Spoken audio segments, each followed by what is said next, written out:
Singapore. Thank you very much. How's everything been so far? Hi, pretty busy. Yeah, Yeah, we're good. This morning, yeah. I heard you've gone on the radio tour in the morning and stuff. Yeah. Yeah, you dealing okay with the weather? Yeah, mostly just aircon, so it's pretty cold. That's good. It's pretty cool though today, so I'm glad that you can. It is pretty hot out here. So you are here in Singapore for the Rising Star series, and you are actually the inaugural artist to be showcased. I believe so, yeah. Yeah, how does it feel to be It's very nice. something new? Yeah, I hope it takes off. It's a nice idea to be bringing people into Singapore. So obviously I've never been this way before, so it's nice to be the first person to kick it all off. Yeah. Very exciting. And I know that it's a little bit early into the conversation, but since we're talking about rising stars and you're a rising star yourself, do you have any advice for fellow rising stars? I guess really, the only thing you can do that's different to everyone else is be you. That seems to be it. That's the only difference that marks you out from everybody else is that you are you and nobody else is you. So you have to find your own way of putting whatever it is you want to say across. So that's my only advice. Try not to be anyone else. That's very important. That almost sounds a little bit like Dr. Seuss, right? You're Dr. Seuss. No, I'm not. No, I don't know much Dr. Seuss, but that's good company. I'll take it.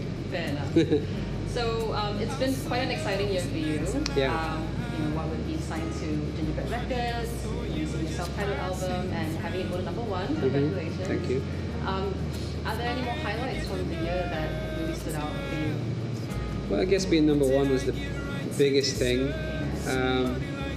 We just got nominated for an Ivor Novello award in the UK, which is massive news for us, for me. Congratulations. Thank you. Doing just traveling and getting to meet new people that might like my music, like coming here for the first time.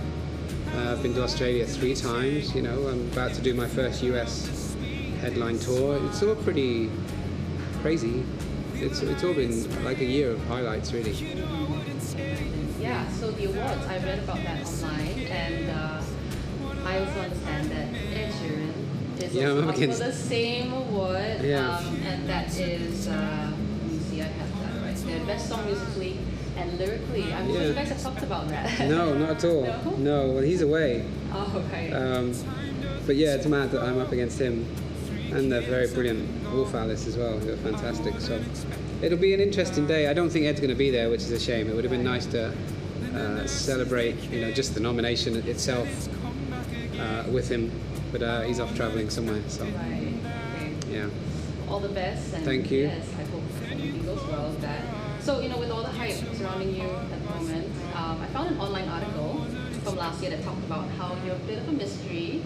And that, and I quote, won't find out much when searching for Jamie Lawson on the internet. But thankfully, a year later, as I'm doing research, for this interview, I managed to read you up on Wikipedia a little bit. Good luck. You actually do have a Wikipedia page. I'm not sure if you know that. I do know, but I know it's not completely true as well. So okay, I might have to clarify some stuff with you then. So do you wish you could still have that air of mystery surrounding you?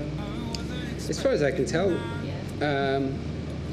nobody, everyone that asks me any questions, it's about Ed, it's about One Direction, and it's about I wasn't expecting that, and how my life has changed. But apart from that, they don't ask me much else. So I'm okay with that. I can deal with that stuff. That's fine.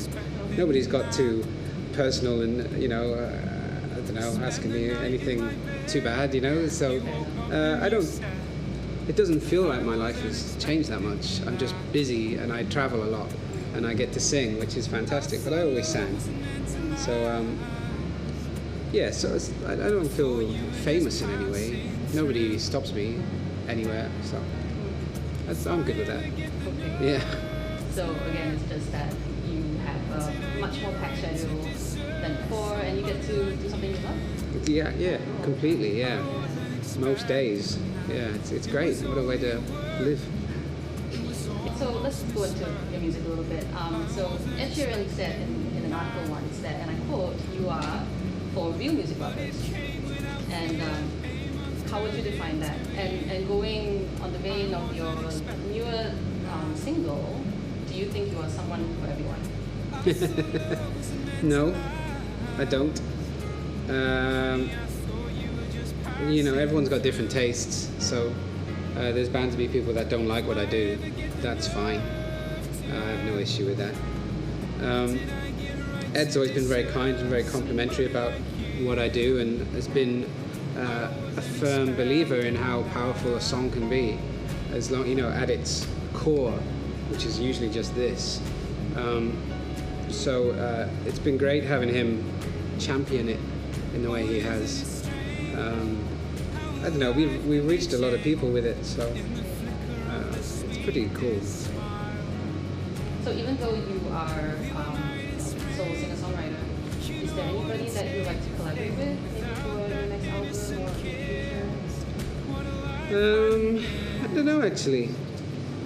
There's people I'd love to meet and talk music about music too, I should say. Yeah.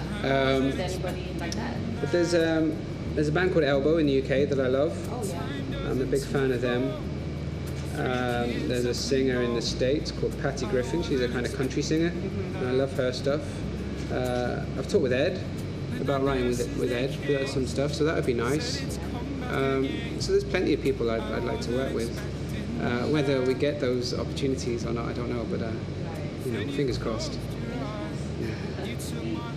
One thing that I read as well online is that you put out some early demos on mtv.com. That was quite a while back. I'm sure that gave you a very early taste of the widespread power of the internet. But how do you, which medium do you think has been the most effective in helping you reach people? Radio, the internet, or even, you know, being an opening act? Well, you know, they all have their... there's two things, really. I mean, if you don't get played on the radio, nobody knows you on any large scale. So radio is still king. However, it was YouTube that got me to radio. You know, I put the clip of me singing Wasn't Expecting That on radio.